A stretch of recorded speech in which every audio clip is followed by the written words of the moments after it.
Thanks everyone. This is the third session in the Startup and Developer track. My name is Karandikar, and what we're going to have right now is actually a two-part session. I'm going to speak about how startups benefit from AWS, and we'll talk about a few customer success stories, and we'll have a couple of customers up on stage and talk through their experience of using AWS. And after that, we're going to have a venture capitalist, a VC, up on stage and give their perspective on AWS and how some of their portfolio companies are using us today. So let's begin here. One question that we frequently get asked is, we understand that AWS is used by a number of web applications, but what sort of web applications run on AWS?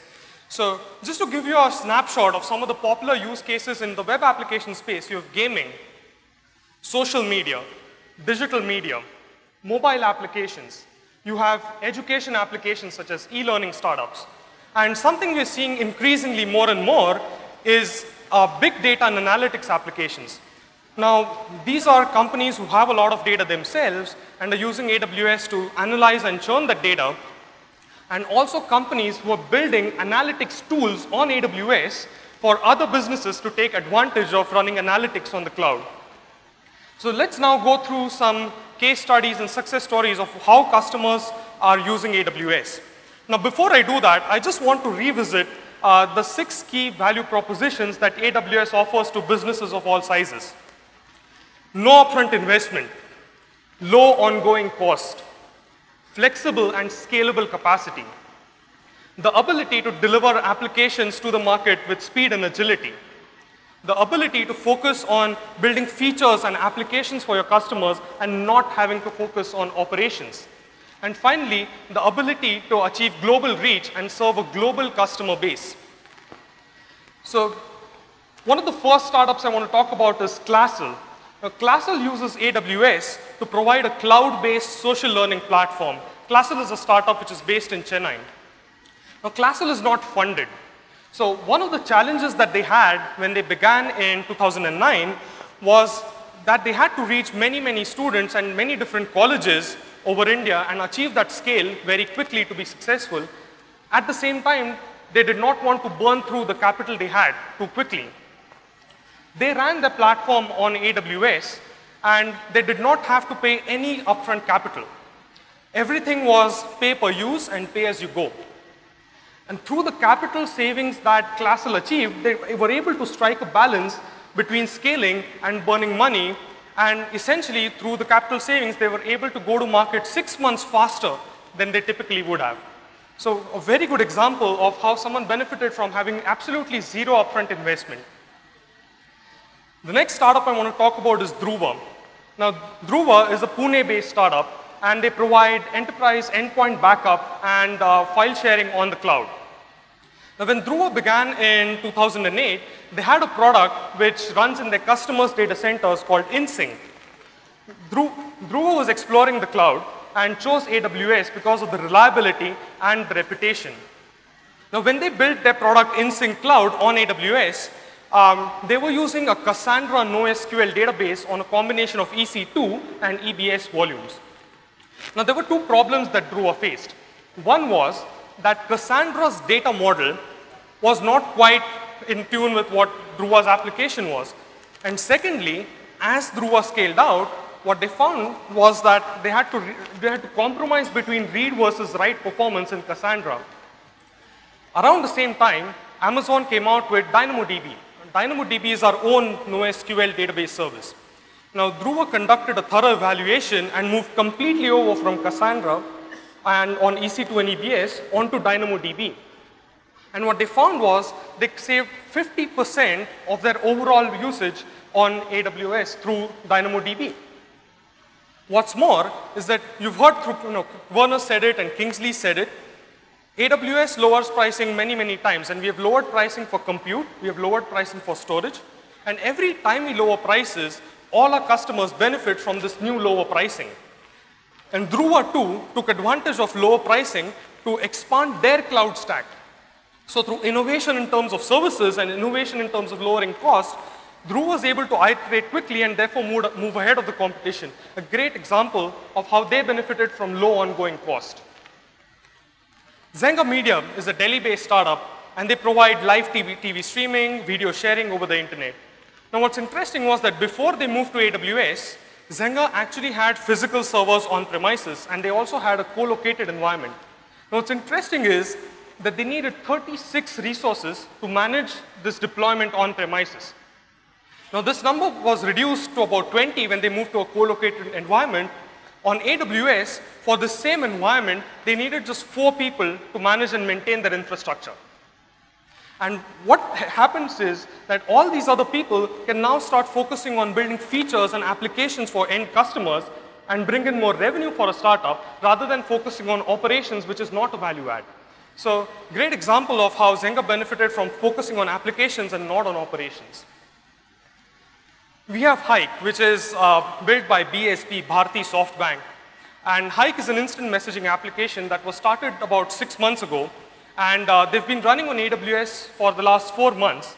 What's phenomenal about Hike is they're delivering millions of messages per day to more than 5 million users. Now, scaling from 0 6 months ago to 5+ million users today requires extremely flexible and scalable infrastructure. Infrastructure that you can provision in a matter of minutes. And that's where really they think that AWS has benefited them, the ability to spin up servers on demand and scale your application very, very quickly. And we have InMobi, which is based here in Bangalore. Now, InMobi is a mobile ad network that uses AWS to develop and launch new products. But we are lucky to have a speaker from InMobi today. I would like to welcome up on stage Krish, who's the principal architect at InMobi. Krish, if you can come up, please, and answer a few questions for us. Thanks. So Krish, InMobi is a fairly large startup and has been in operation since 2011. You obviously have a lot of physical infrastructure in different data centers around the world that you own. Now, what made you consider and look at AWS? Okay. So, hello everyone. So, actually the way we started with Amazon was actually very funny. So, typically in a startup what happens is like at some point everything, like you start developing products much faster than your infrastructure can support. So at some point what happened, we were having at least 3 new products which we were developing, and sort of I was leading 2 of them, and we had to go to market. So for us, like we absolutely have no latitude with respect to like go to market delays and all that, right? So till like 7 days before the product launch, we were all set up that, okay, we'll launch in our own data centers. We run 3 data centers of our own. We run there and all those things. And then suddenly we were doing market analysis, but pre-launch analysis about who are going to come on board and all those things. And then we realized that, man, if I'm just going to get these guys in the pre-launch, no way our data centers can handle it. So believe me, 3 days before the launch, we took a decision that we are moving our product to AWS. And for our entire stack to make it AWS compliant and all those things, like it took us maybe like 24 hours and across these 3 products. So that's how we got started with Amazon Web Services. And obviously like the initial movement, but as you know, like people were learning and all those things, but we figured our way out along the way with the help of Amazon folks who helped us out. So when you started using AWS initially, it was a decision taken in 3 days and you cut over. But Correct. Since then, you've come a long way and you've been using AWS for quite some time now. So what is your experience on the platform? What are some of the learnings that you have gone through in terms of using AWS? Yeah, so absolutely. So like I am an architect, as you can understand, right? So by default, I will give you like at least how we build systems, like it starts from there itself, right? So just to give you a sense, today we are running close to like 400 instances on Amazon. Like it has been a year. So we started with 2 when we launched the product, and today we are running close to 400, and which is supposed to go up like maybe 2x, 3x, we don't know. We are working on some plans, but essentially it can be a much larger than our own data centers, right? So first thing is we will make mistakes. Like even like developers will make mistakes, architect will make mistakes, even the operations guys will make mistakes, right? When I say mistakes, it is like not leveraging about the power that is there on that. So it is very similar, when ATM machines first came out, people used to still go and line up on the teller. Like they will not go to the ATM machine, right? Because people behavior does not change, right? So it takes time to change that behavior. So we also did mistakes, like very simple mistakes in the sense that we put up all the servers, but the way they have thought of, nobody took advantage of auto scaling. Which means like, yes, we have put it there, but inherently people are not putting auto scaling there, right? Secondly, they were saying that, in fact, we made some gross mistakes also. Like imagine every application generates a lot of logs, which are useless apart from like debugging purpose. We used EBS for that. Like, okay, I need those logs. Like we are paying through our nose, right? Then there are cases where sort of people are saying, we had this reduced redundancy storage and all those things, right? So again, there are like two parts of it, like when we will move into that, we kept on using S3 without taking advantage of the reduced redundancy storage. Then we did stuff like how we manage that in the first place, right? Like how do you manage that, whether these are running fine, at what point I would scale up. So we're trying to fit our lot of like existing tools and all those things to do that. But here is the good part that has happened. So InMobi is a very different case because how many of you know about what InMobi does? A few. So a 1 minute intro would not hurt, right? So we handle close to like 4 billion ad requests a day.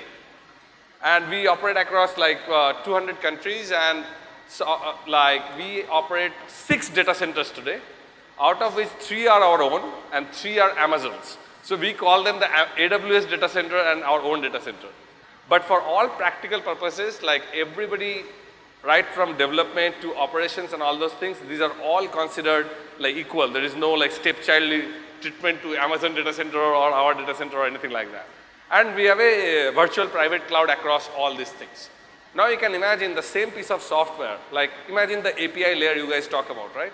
We all say that it is API driven and all those things, but imagine when there are 6 data centers, where does the API actually lie, right? Because you will not always do distributed writes, right? Sometimes you will do that, you will split the read traffic versus write traffic and sort of say that. How do you deploy those? How do you learn about it, right? So there was quite a bit of learning about how we build stuff, how we operate stuff, and how we deploy stuff. So it took us a while to take advantage of all the benefits that Amazon is providing. And in fact, like we are getting into some strategic relationship with them for our next generation part. So those are some of the things we are going after. Clearly a lot of research and hard work has gone into building what you've built today and leveraging Amazon along with existing data centers that you have. Can you tell us a bit about, in terms of services of AWS, in terms of different pricing models, what's next? What's coming for InMobi on AWS? So here's the thing, right? So we were operating for a long time like these 3 data centers of ours, and in fact, like we are going to have our own data centers elsewhere as well. So it is not that we are going to get away from it, right?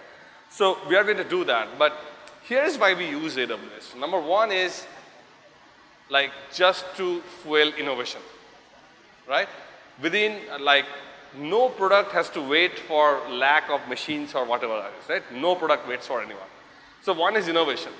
The second is scale. Like the scale that we talk about like is like, we have only one word to say, is exponential. Like whenever we are building stuff, we know that, okay, you know what, 6 months down the line, whatever I'm building, I'm going to throw away. Because that is not going to be like valid for the scale that we are going to go. Obviously you build scalable system, but you keep replacing different parts, right? The same car that you take, you can't take on a like worldwide tour and say that it will work perfectly fine. You will have to keep changing the parts, right? So scale, innovation. And I would like to just say one more thing, because I know how many of you work in like different enterprise companies? Okay. So we did something very unique in InMobi. So we have a forum where actually every week an engineer comes and shares what he has done cool with the rest of the company. Okay. So we have a big forum around that. So what we did around that time is that whoever comes and give a presentation or talks about it, as a gift, we give him a medium AWS machine, which is named with his name dot some AWS dot like domain name. So everybody who speaks get a machine which is not only like faced outside on the internet, but also connected to VPN inside. The reason we do that is that a lot of people have very cool ideas. Oh, you know what, I want to build that app, I want to do this and all those things. And every time if you restrict them, okay, you'd have to use one of these servers which is lying next to your laptop, it is not really worth it, right? So for example, some people were trying to test out that, you know what, how does the IP address change or some portions of some parameters of the phone change all during the day as you move around. Like you go to your home, go to this place. So we are doing some sort of analysis on that. So these guys, every developer now, whoever comes and does, gets an Amazon machine as the like sort of the appreciation, and they can put whatever they want there, and it is for theirs to experiment. So innovation both from product development, how quickly you go to market, but also for every single engineer and architect to sort of play around with things and not have to worry about costs, right? So those are some of the things we are also looking at. The third part, which is we are seeing exponential growth. So InMobi is a very, very, very data-driven company.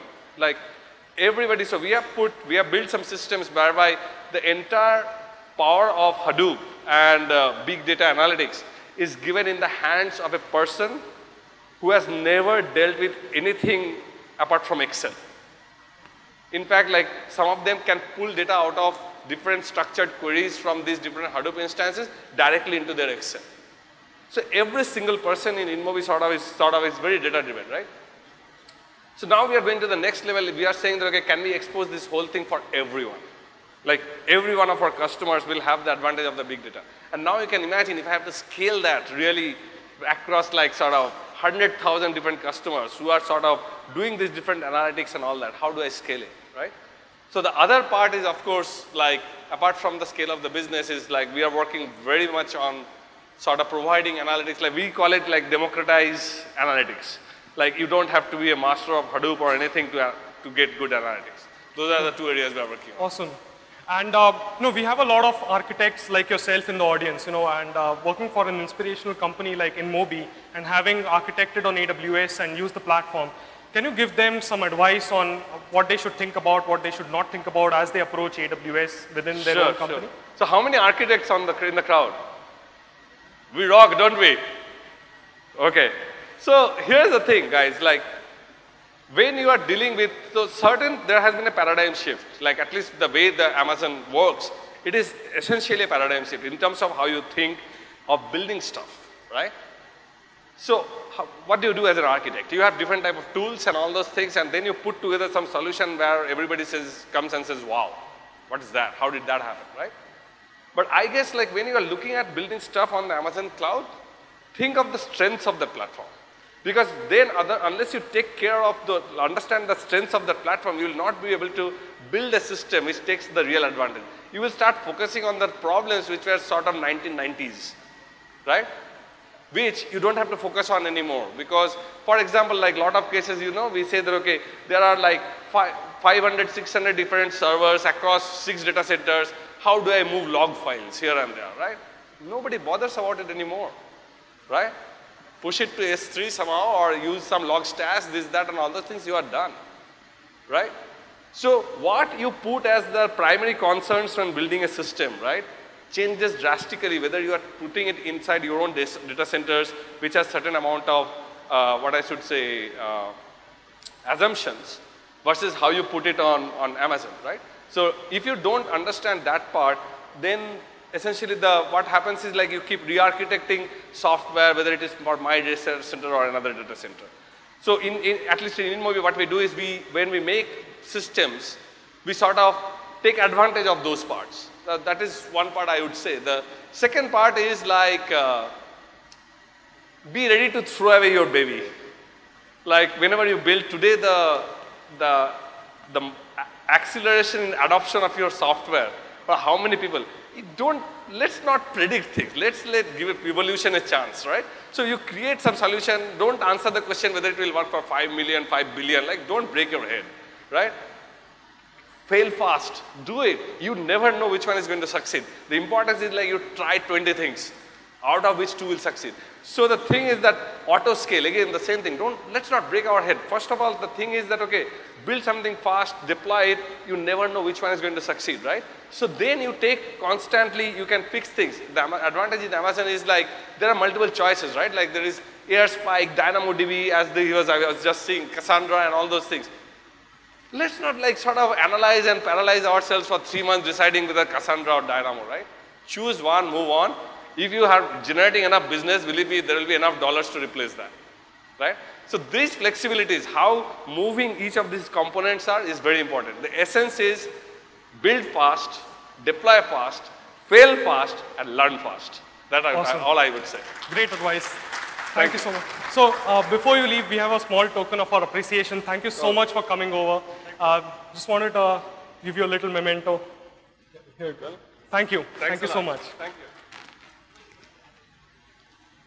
So the next customer we're going to have up on stage is Nikhil Soman from PlayBlazer. Now, PlayBlazer is Nikhil's second startup after he quit his job at Reliance. His first startup was Dialify, which was also on AWS. PlayBlazer provides gaming backend as a service. But rather than speaking too much about it, Nikhil, why don't you come up on stage, please, and have a word with us? Thanks. Hi. So Nikhil has been a serial entrepreneur. He's built 2 startups, and he's also founded businesses within Reliance. And he's amongst our very early users. Nikhil has started using AWS since 2007. Yes. So a lot has changed since then, Nikhil, but can you talk us through your experience of using AWS since back then? Right. 2007, I was working on a product called bigada.com. Anybody remember that? It was a social network. And we had a music service on Bigada, which was a streaming service back in 2007, 2008. You could listen to music for hours together. And that music service, we had, there was something very tricky about it, which was that streaming music means that you have to license that music, right? So you pay a lot of royalty to the owners of that music, which means that you really don't have much money to run your infrastructure for that whole streaming setup. And we were looking for, this was a core service. We felt that people on social networks like to spend time there and they would love to listen to music. And we had the best music on the platform. So we had to run it at a shoestring budget, right? And the only consideration we had was that which is the cheapest possible hosting service which can scale as the service scales, right? And the only thing we found at that point in time was the just launched AWS platform. And that was our first motivation to move on to AWS, because it was 1/10 the cost of running that whole service as compared to traditional development center infrastructure. But obviously a lot of things have changed since then. At that point in time, there was, the applications we had built was on Ruby and it was running on EC2, and most of the music was stored on S3 and was streaming from there. Now, obviously, you can do a lot more. Today, we are building, PlayBlazer is a complete backend as a service for game studios, and we have studios, fairly large studios of 200 developers each, using us for building multiplayer game backends. So we support studios which have games which run into tens of thousands of daily active users, which result into as many as 3 to 4 million API calls to our platform for each game on every single day. And that entire thing is running on auto-scaling on AWS. And all of this is being managed by a team of just 2 people, right? And that's only possible because we built on AWS. Good. Thanks for that. So PlayBlazer is a gaming backend as a service. And you allow customers to cut down game development and deployment time by more than 50%. Can you talk us a little bit more about the speed and agility that allows you to do this? Right. So, see, what we noticed, I've worked with a lot of gaming companies since Zapac days, and what I noticed was that game studios are extremely good at the front-end development.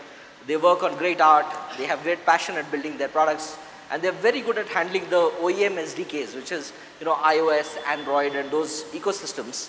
But when it comes to building back-end services for things like multiplayer games or social games, they don't really have those skill sets, or they don't really have those resources pre-planned into their products. And what we built with PlayBlazer was the ability for these kind of studios to add in multiplayer capabilities into their products, into their games, without requiring to add any new skill sets, resources, or infrastructure for that entire development. So what we help them do is actually cut down their development time for a multiplayer game by more than half. Traditionally, a typical game, single-player game, takes between 3 to 6 months to build, right? In the same time, they can actually deliver complete multiplayer games with turn-based multiplayer action across even a boxing game. So there's a game called Real Steel, if you've heard of it. It was a big DreamWorks movie. The multiplayer version of Real Steel runs on our platform.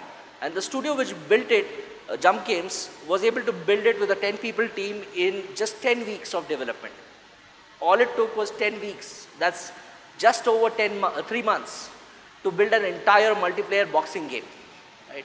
And that's possible only because of AWS, because a lot of the subcomponents that you need, lobby systems, matchmaking systems, the turn management and actual session management for the game, all of that runs on AWS, where the entire infrastructure can scale as per the demand grows as you grow it. Most importantly, because we have a platform, that platform is really available real time to the developers when they start development. In most cases, a studio would not have this infrastructure available to them till the game launches. So they cannot iterate between the front end and the back end development. But with a platform like us, they actually get that whole capability of iteration in their client applications from day one when they start developing their game. And that's the big advantage that comes in terms of cutting down development time and cost. Yep. And one other thing I wanted to speak about here is that you've been part of the AWS Startup Challenge a couple of times. Now, Dialify was a semi-finalist a couple of years ago, and PlayBlazer actually was in the finals of this year's Startup Challenge. And Nikhil's company was the only Indian company to be in the finals of the AWS Startup Challenge and the only APAC company to be a finalist in the gaming category. Nikhil, can you tell us a little bit about your experience with the Startup Challenge and how you benefited from it? Right. So, there was a very simple reason why we competed in the Startup Challenge. And that was that most of the studios that we went to and we were pitching our platform to wanted proof that we could scale the whole backend as their game scales. A game can really be very unpredictable in terms of success. A game which you don't expect to do extremely well could possibly have 50 million users in the next 4 weeks. That's something which happened to draw something. And every studio dreams of doing something like this, but they don't have the ability to put in the resources to build it. But when somebody offers it to them, they want proof that you can actually manage something like this, that you actually have the credentials of building in the cloud. And that's why we competed in the AWS Startup Challenge. I believe that it's very important for you to participate in such events to validate your own thinking, reasoning, and how you are building different parts of your solution. And we found the AWS Startup Challenge in both instances, in 2010 and in 2012, as a very good test platform for ourselves, testing what we had thought of, it getting reviewed by and peer reviewed by AWS architects and the AWS core team. In the finals, it was people like James Hamilton, and Andy Jassy, who were on the jury, who were looking at what we had built, and that was great for us. It helped us prove that to the studios that we actually have the ability to create a really complex infrastructure and operate it for them, so their game is safe with us. That's very critical for us, and that's what the primary experience was. Most importantly, I would like to tell you about the kind of competition that we had.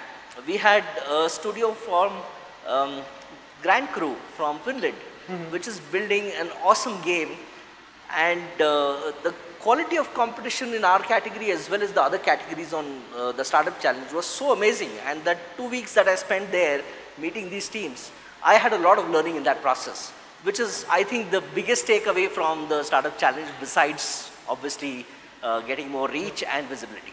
Yep. And one final question for you, Nikhil. We have a lot of budding entrepreneurs, entrepreneurs who have quit their normal day jobs to start off businesses or looking to scale and be successful, much like you.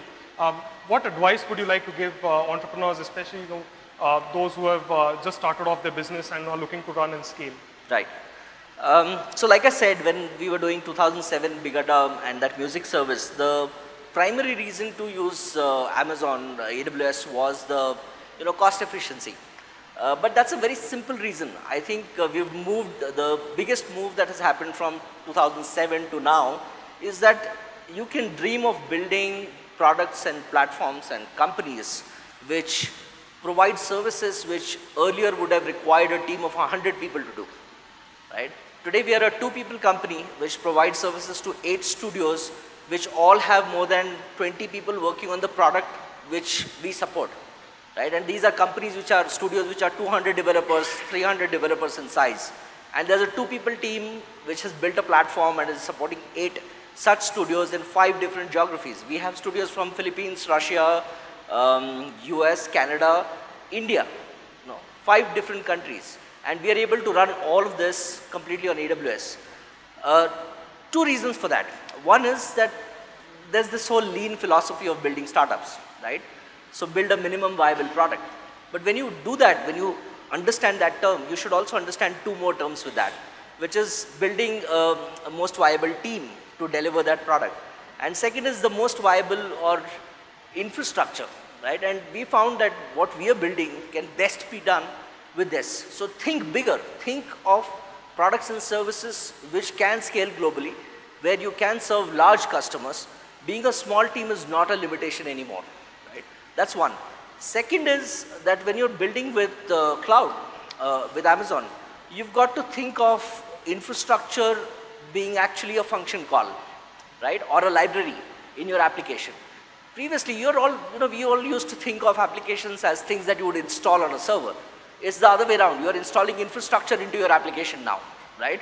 Which is actually using a library or a function call or a package, call it a package which you're including into your architecture. So you've got to think, this is the paradigm shift which Krish was also speaking about, that how do you include infrastructure? How do you include scalability into your application?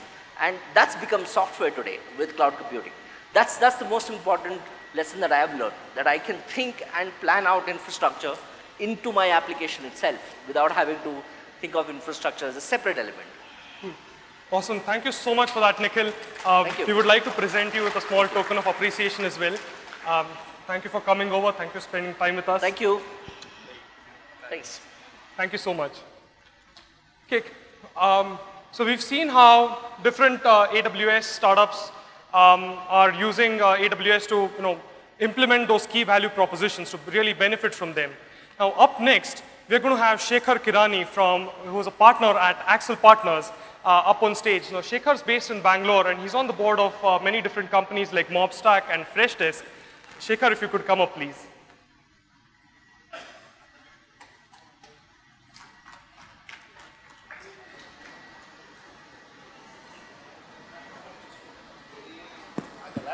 Good afternoon. Can you hear me? Hello?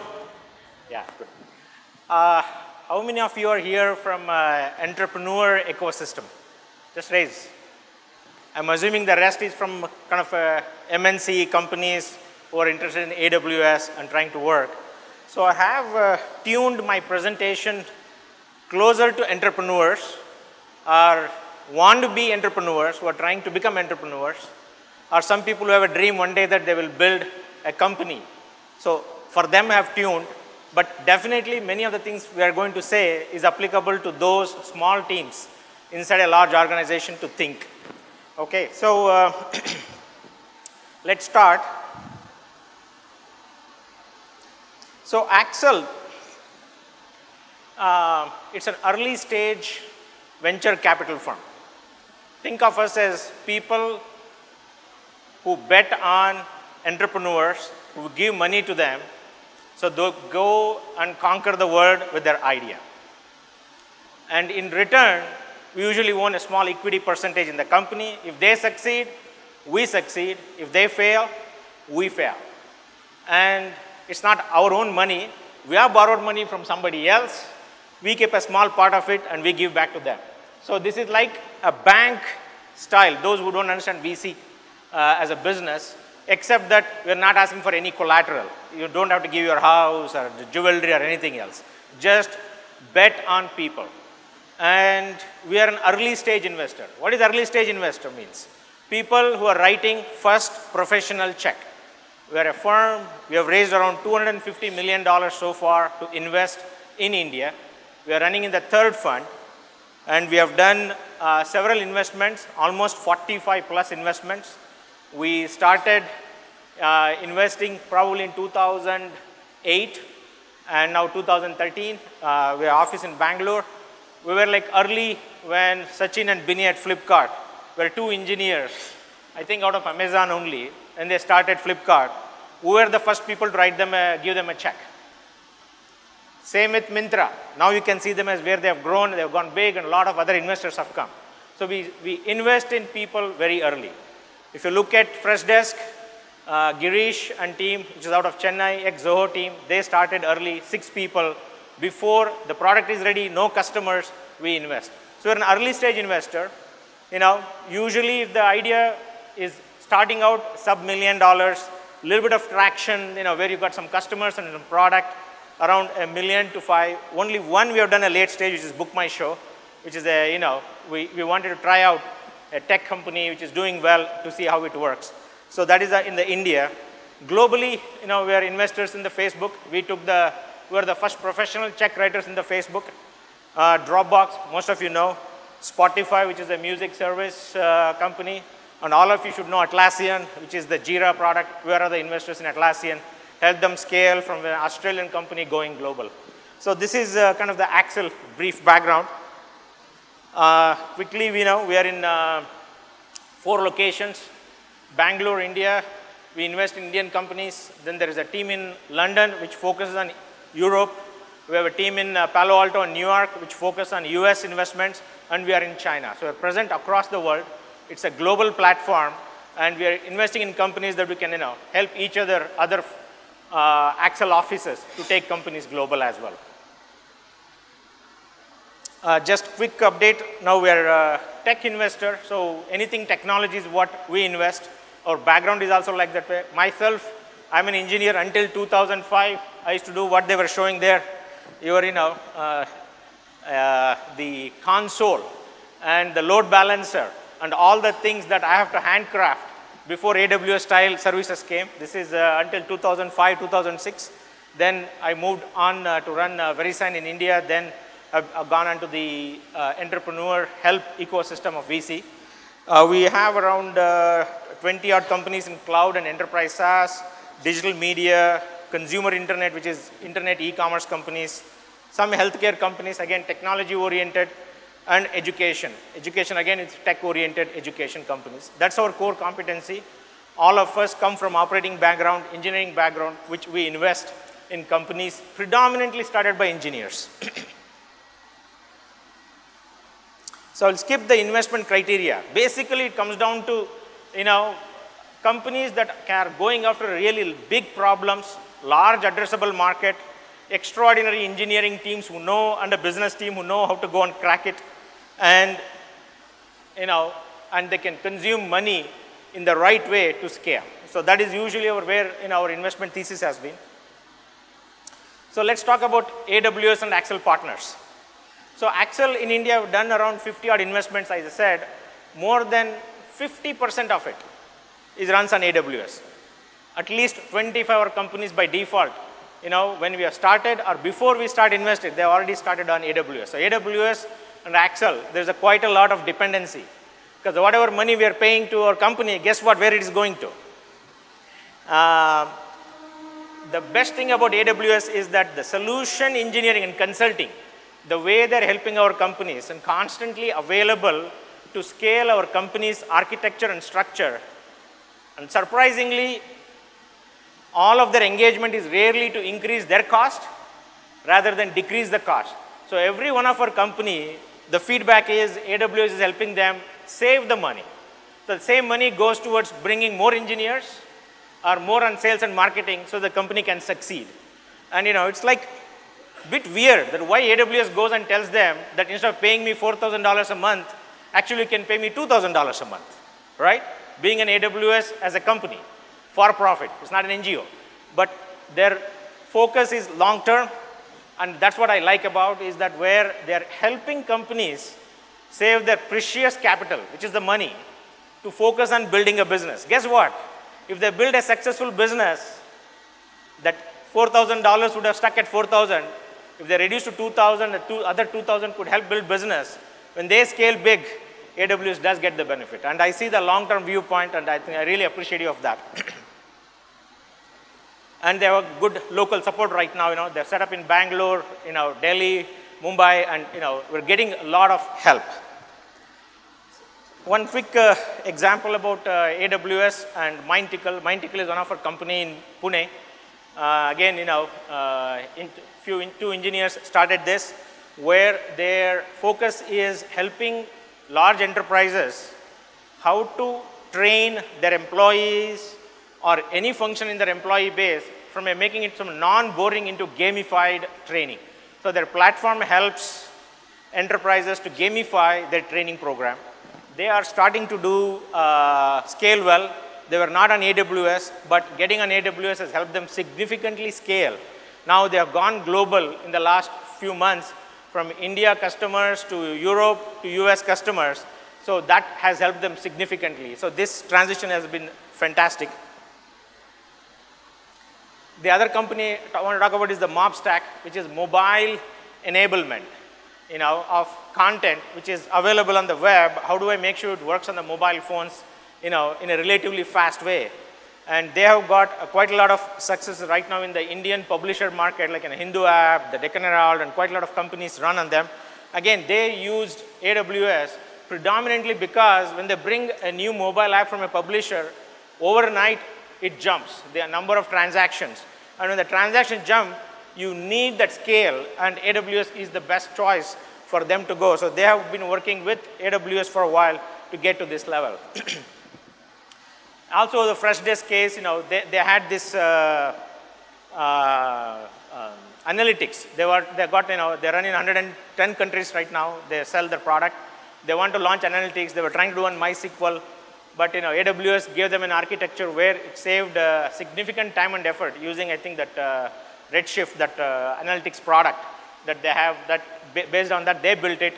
And I spoke to them, and they were very appreciative of how AWS helped. Especially the solution engineering guys helped them scale, and they have launched it right now and got a lot of good feedback from the customers as well. Switching a gear a little bit right now. So this is my personal pitch. I'm done with the AWS part. This is my personal pitch to you guys all. I believe it's a golden time for entrepreneurs in India right now. Now, this is the time where we can build companies with product-based companies that can go and attack global market. And I've got this sequence of things at a high level, but I hope this stimulates your thinking a little bit more to say, how do I go and attack? Because the market conditions are all coming together. I don't know when we'll get this kind of an idea or a market condition again. But definitely what happened in 96 to 2000 for our service companies, where Wipro, Infosys, TCS of the world built with the telecom revolution, prices coming down, internet revolution, prices coming down, and Y2K, and the availability of engineers. Now we have a $100 billion industry in that. I'm hoping that in the next 10 years, we are going to create a similar $100 billion industry out of entrepreneurs in India creating product companies. So this is what I believe, looking forward, why the condition is perfect. Let's look at the market today. Pretty much, thanks to internet, most of the buyers, small, medium, large, are almost moved on online, even in India. So what means is, you can be sitting in Koramangala and attacking a customer in Sweden without a Swedish customer ever knowing that you are sitting in Koramangala. And this is the power. Some of our companies in less than 10 employees are already selling in 50 countries. Freshdesk is selling in 110 countries, just out of Chennai. So the power right now is, because the customers have gone online, you don't have to hire people, you don't have to travel, you don't have to go and visit them. If you have a better product and your better story to tell, ability to sell online has given an equal opportunity for everybody in the world to attack every market. Just like Facebook and Twitter has moved so fast to India, Indian companies can create products, can go every nook and corner of it. This is a very, very powerful market shift that has happened, where customers are going online to discover their products, and once they discover, they're willing to swipe the card, and once they swipe the card, they become your customer forever. Second is devices. The number of smartphones, tablets, HTML5 devices, they're all coming into a personal use cases. So all the software that were built before for the use cases, which was my sitting in front of a desktop and doing the knowledge worker use case, they have to be redone. The old companies are stuck in the old way. There are a lot of new companies are starting to come. Take a look at Dropbox. Dropbox wouldn't have happened if these were not the possibility. And more use cases are showing up, and we being a mobile first country pretty much, you will start seeing these use cases of mobile phones ahead of everybody else, and whatever we build, we can take it global. So device is the second parameter that's coming in the country for worldwide for us to use, because new use cases, new applications, new platforms that we built using mobile. Just like previous what Nikhil said, multi-player game on mobiles. He's built a platform. That wouldn't have been possible or necessary about 3, 4, 5 years back. Now, time is the right one right now. Marketing. How do I reach my customers? This is another extraordinary thing. Now, you don't need to have a lot of money. You don't have to go on a TV to advertise. The online marketing tools, the LinkedIn, and the sophistication of tools available right now, you can reach anybody, any buyer, to influence them, including the content marketing style. So there's number of techniques and tools available, again from anywhere in the world, to target a customer is possible. So big enough market looking online, you can reach them online using online marketing tools, and they all need new use cases. They've got new phones, they're trying to do new use cases. Now both corporate enterprise use cases and personal use cases. These three are starting to build. What next? What is the product idea? Yeah, this is good, but what is the problem I can solve? You look around anything today, that needs re-engineering according to me. For example, let me take this presentation only. This presentation back and forth between me and my colleague inside AXL and AWS, 15 times, minimum entry with PDF, PowerPoints. I am looking on the mobile phone, responding back. Gaurav is giving me some feedback. The inefficiency in that system would have been solved by one company where the PowerPoint presentation is there. Gaurav has given some feedback saying this is what you would do it. I can tell my colleague do it, and the presentation gets built. Probably would have saved, 5, 6, 10, 20 hours of our time. And think of my own this use case. How many such things are happening in the world? I have a mobile phone, but I can't edit the damn PowerPoint. It's in front of us. You look at your email. Number of emails you receive and you see on mobile. How many of them you can consume on mobile? Many of them you can't see it properly. So the number of use cases are hundreds of them.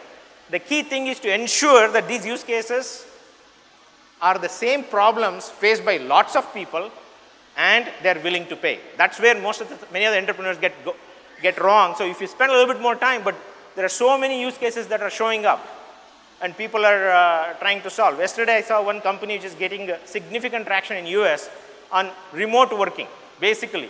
Work from home. I don't know how many of you have that work from home capability in India. Instead of commuting for 2 hours one way, 2 hours back, going to work from home. When you work from home, you miss the environment in the office. So this company gets as if you are part of the office infrastructure. Everybody in the office can see you and you can see them. And you can get the work done. Isn't it a cool idea? I think so. And will it be successful? Probably, because number of people who need that is quite large. So in general, there is quite a lot of ideas coming up. What about investment? This is the fun part. This is where AWS has been helping a lot. You have just 2 engineers, 2 laptops, you can sit in a coffee shop, use a pay-as-you-go as a cloud platform there. In 6 months with a shoestring budget, you can hack, deploy, market it, test it out, use Google AdWords a little bit and try, iterate. Basically rinse and repeat, and you can get the product in the market. Works, great. It doesn't work, throw it away and start the new idea. And people are iterating in a month, 6 weeks, 3 weeks, 2 weeks, lots and lots of ideas. And why that's a possibility? Because I can deploy and reach a customer online in a small way, experiment it, using whatever the cloud infrastructure they can grab at. This is possible. You don't need a lot of investment. Amount of money required to start a startup is very little right now. In addition to this, there is enough accelerators in India right now, enough angels and mentors, and quite a lot of early stage VC funds. But the problem is most of the companies that are starting today are thinking small, are thinking not able to show that they can be big enough player one day. So that is where the trouble is. If I look at it, money is always there for good companies and good ideas chasing big markets. Okay, so that is never an issue. In fact, already I'm seeing a trend shift where I want to invest in a company, they're refusing to come to my office. So I have to take and meet them So does 3 other VCs. They are refusing my phone call, but I'm still going there.